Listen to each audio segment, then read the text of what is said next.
尽一切所能阻止中俄组建军事同盟。为什么说美国还是天真了？中俄正在建立一个空前的统一战线。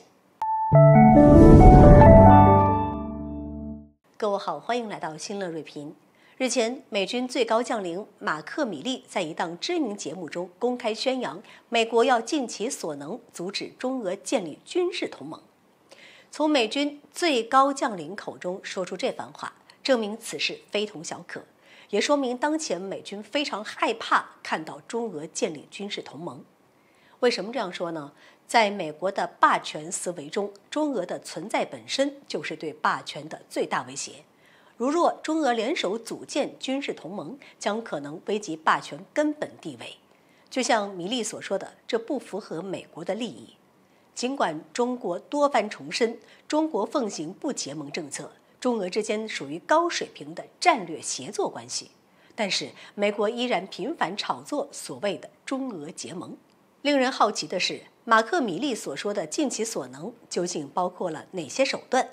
近日，美国胁迫中方一道排挤俄罗斯。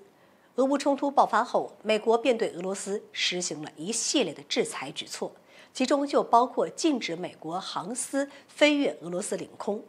在这一大背景下，美国以增加中国赴美班次为条件，要求中国航司不许飞越俄罗斯领空。这样做目的有两个：一是美国对俄制裁导致美国航司成本增加，美国单方面认为这使得美国航司的其他竞争对手获得了不平等的优势，因此他们要求其他国家一起加入到制裁行列中。二来，美国胁迫中国对付俄罗斯，可以达到离间中俄的目的。不过要我说，美国还是太鲁莽、太天真了。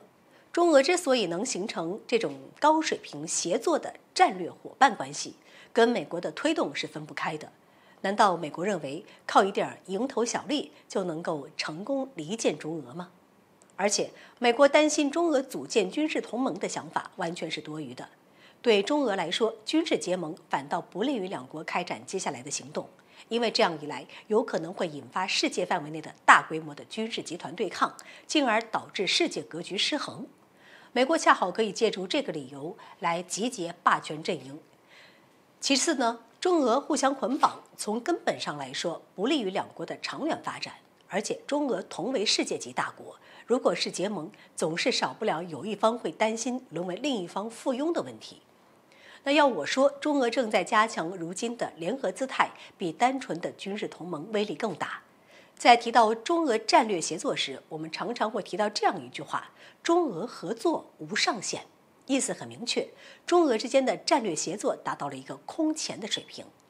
美国口口声声说要阻止中俄结盟，但事实上，中俄根本不屑于结盟。而且，就算美国要阻止中俄之间的联合态势，现在也为时晚矣。中俄正在组建一个空前的统一战线。好了，本期节目就到这里，欢迎各位点赞转发，留下您的精彩评论。